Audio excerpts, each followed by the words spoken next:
ស្វាគមន៍មកកាន់សន្តាគារវិដំត្រែនភ្នំពេញ Capital ជាទីកន្លែងដែលផ្ដល់ជូននូវភាពប្រណិត ផាសុកភាព និងបទពិសោធន៍ដ៏អស្ចារ្យចាប់ផ្ដើមត្រឹមតែតម្លៃ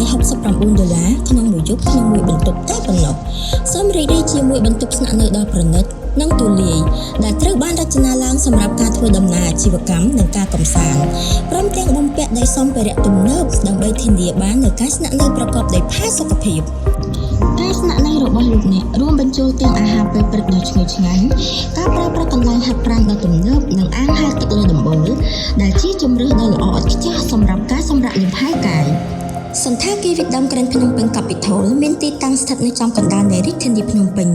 ផ្ដល់ភាពងាយស្រួលក្នុងការធ្វើដំណើរទៅកាន់ព្រះបរមរាជវាំងផ្សារធំថ្មីផ្សារទូទំពូងសារមន្ទីរជាតិកម្ពុជានិងតំបន់ល្បីៗជាច្រើនទៀត